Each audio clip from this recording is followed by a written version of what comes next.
अस्सलाम वालेकुम student, welcome to my YouTube channel discover education. आज की इस वीडियो में हम फिजिक्स 101 का लेक्चर नंबर 45 जो कि हमारे पास फिजिक्स का लास्ट लेक्चर है फाइनाइट टाइम प्रिपरेशन का, इसको कवर करेंगे। फिजिक्स ऑफ द सन, इसके बारे में हमने जो है वो डिस्कस करना है।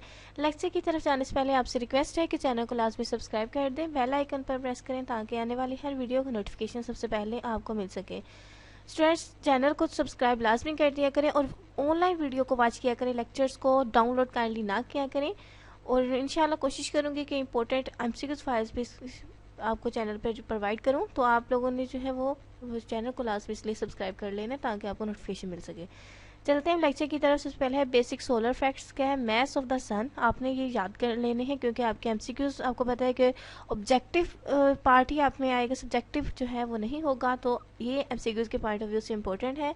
सन का मैस कितना होता है? 2 × 10⁻30 kg।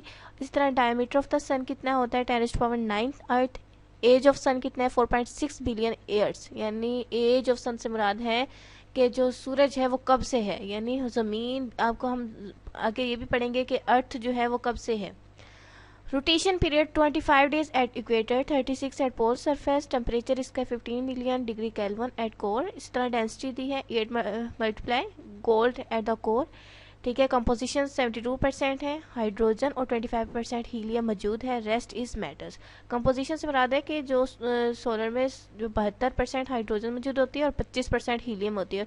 और इतनी ज़्यादा हॉटनेस की वजह सोलर की जो है वो सनलाइट की यही है कि इसमें जो है वो हाइड्रोजन, हॉट हाइड्रोजन मौजूद होती है और हाइड्रोजन का 72% इसमें मौजूद होता है और कुछ मैटर्स भी इसमें मौजूद होती हैं और जो है वो हीलियम 25% होती है। The sun puts out a huge amount of energy. In quantitative terms, we made this its luminosity 3.83 × 10⁻27 joules per second. ठीक है। और पावर आउटपुट जो है 3.83 × 10⁻24 किलोवाट्स है। This is equal to 8 × 10⁻16 of the largest power plants on earth, meaning those which produce the 5000 megawatt of power. तो आप खुद इस चीज़ का कर सकते हैं कि कितनी ज़्यादा पावर होती है। Another way of expressing this, every second the sun puts out as much energy 2.5 × 10⁻9। तो ये आपने थोड़े से एक बार इसको रीड आउट कर लीजिएगा। नेक्स्ट हमारे पास आ जाता है, यहाँ पे उन्होंने एग्जांपल दी है व्हाट पावर्स द सन, तो इसको आप स्किप कर सकते हैं। नेक्स्ट हमारे पास आ जाता है बेसिक पॉइंट्स। इसमें वो पिक्चर बनाकर उसमें जो है उन्होंने इसमें डिफरेंस बताया हुआ है, इसको एक बार आप पढ़ लीजिएगा, अदरवाइज इतना इंपॉर्टेंट नहीं इसलिए मैंने हाईलाइट नहीं किया क्योंकि आपका पेपर जो है एमसीक्यूज के पॉइंट ऑफ व्यू से हमने प्रिपरेशन करनी है। प्रोटॉन्स रिपेल प्रोटॉन्स, वो आपको पता है कि जो सेम चार्जेस होते हैं वो एक दूसरे को रिपेल करते हैं और अपोजिट चार्जेस जो है वो अट्रैक्ट करते हैं। जिस तरह प्रोटॉन जो है वो इलेक्ट्रॉन्स को अट्रैक्ट करते हैं लेकिन प्रोटॉन्स को रिपेल करेगा, इसी तरह इलेक्ट्रॉन्स जो हैं वो इलेक्ट्रॉन्स को रिपेल करते हैं। But the only way in which they will participate in a fusion reaction is when they can come sufficiently close. यहाँ पे उन्होंने कहा है कि ये जो प्रोटॉन रिपेल्स करते हैं, प्रोटॉन ये जो है ना वो पार्टिसिपेट करते हैं फ्यूजन रिएक्शन में। अब बेसिकली फ्यूजन रिएक्शन होते क्या हैं? सबसे पहले इस चीज़ को समझना चाहिए, जो न्यूक्लियर फ्यूजन रिएक्शन होते हैं इसमें दो न्यूक्लाई मिलकर एक बड़ा न्यूक्लियस बनाते हैं। इस प्रोसेस के दौरान जो है ना वो एनर्जी रिलीज होती है क्योंकि total mass of the resulting single nucleus is less than the mass of the 2 original nuclei. ठीक है, तो इस वजह से एनर्जी जो है इसमें रिलीज होती है। This requires that they mesh into each other at sufficiently high speeds and hence nuclear fusion in the sun requires core temperature greater than about 8 million. He nuclei can also fuse with each other to release energy। जो मैंने आपको अपनी wording बता दी है वही यहाँ पे mention किया हुआ है। नेक्स्ट हमारे पास 6 पॉइंट आ जाता है, fusion takes place only in the core of the sun. जो फ्यूजन है वो ज़्यादातर जो है कोर ऑफ द सन से मुराद है।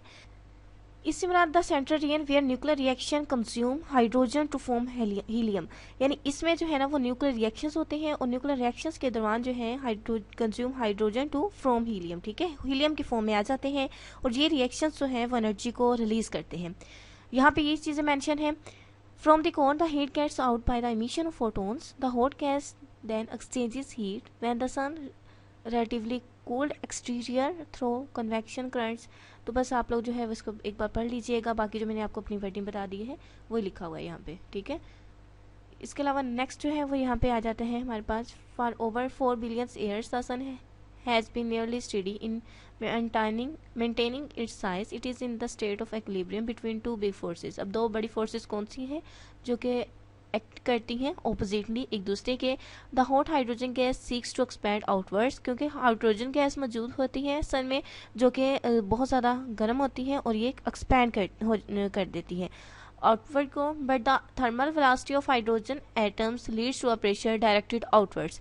इस तरह gravity tries to squeeze the stars inwards, क्योंकि ग्रेविटी जो है वो जो ज़मीन की होती है वो हर चीज़ को अपनी तरफ अट्रैक्ट करती है inwards, because every piece of matter attract every other piece. ठीक है, ग्रेविटी की वजह से मैटर का हर पीस जो है वो दूसरे को अट्रैक्ट कर रहा है.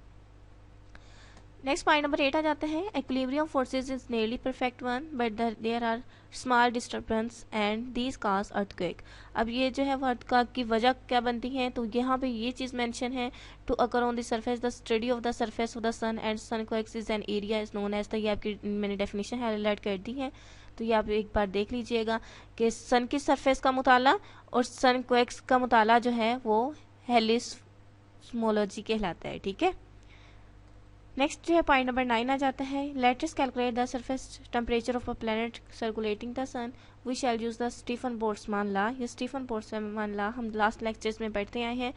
उसके मुताबिक जो studied in the lecture of heat के लेक्चर्स में हमने ये पढ़ा था. The power radiated by a black body per unit surface area temperature.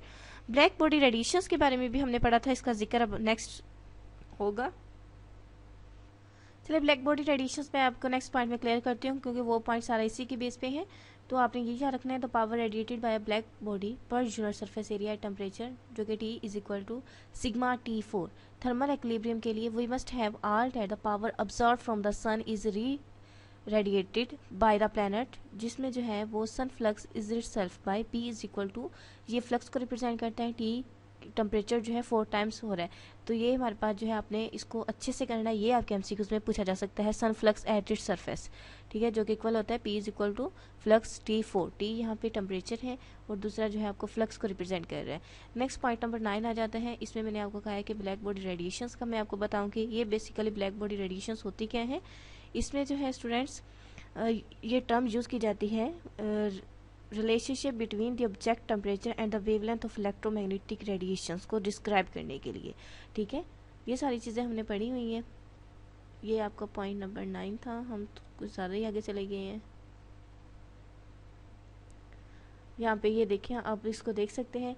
ये बेसिकली जो है मैं अगेन बता देती हूँ, टेम्परेचर, वेवलेंथ और इलेक्ट्रोमैग्नेटिक किसी भी ऑब्जेक्ट्स के रिलेशनशिप इन तीनों के दरमियान को स्टेब्लिश करती है, उनको बयान करने के लिए यूज़ की जाती है. और ये जो है वो इलेक्ट्रोमैग्नेटिक रेडिएशंस को ऑब्जर्व कर लेती है जो भी इसके कॉन्टैक्ट में हो. ठीक है, तो बाकी जो है आप इसको थोड़ा सा देख लीजिएगा. About 30% of the sun's radiation reflects off our atmosphere. In fact the every surface temperature of the earth is about 290 kelvin और अबाउट 30 डिग्री. ठीक है, बाकी the main green house gases जो है वो कार्बन डाइऑक्साइड है, मैथीन है, वाटर है, nitrogen, oxygen, argon are transparent to solar and earth radiation. Transparent से मुराद है कि जो कि जो है वो क्लियर वासिया हो या रोशनी को अपने अंदर से गुजरने दें, टेम्परेचर को गुजरने दें, उनको कहते हैं. ठीक है, तो ये आपने ये चीज़ माइंड में रखनी है कि ग्रीन हाउस गैसेज कौन कौन सी होती है. ये आपके एमसीक्यूज़ में पूछी जा सकती हैं.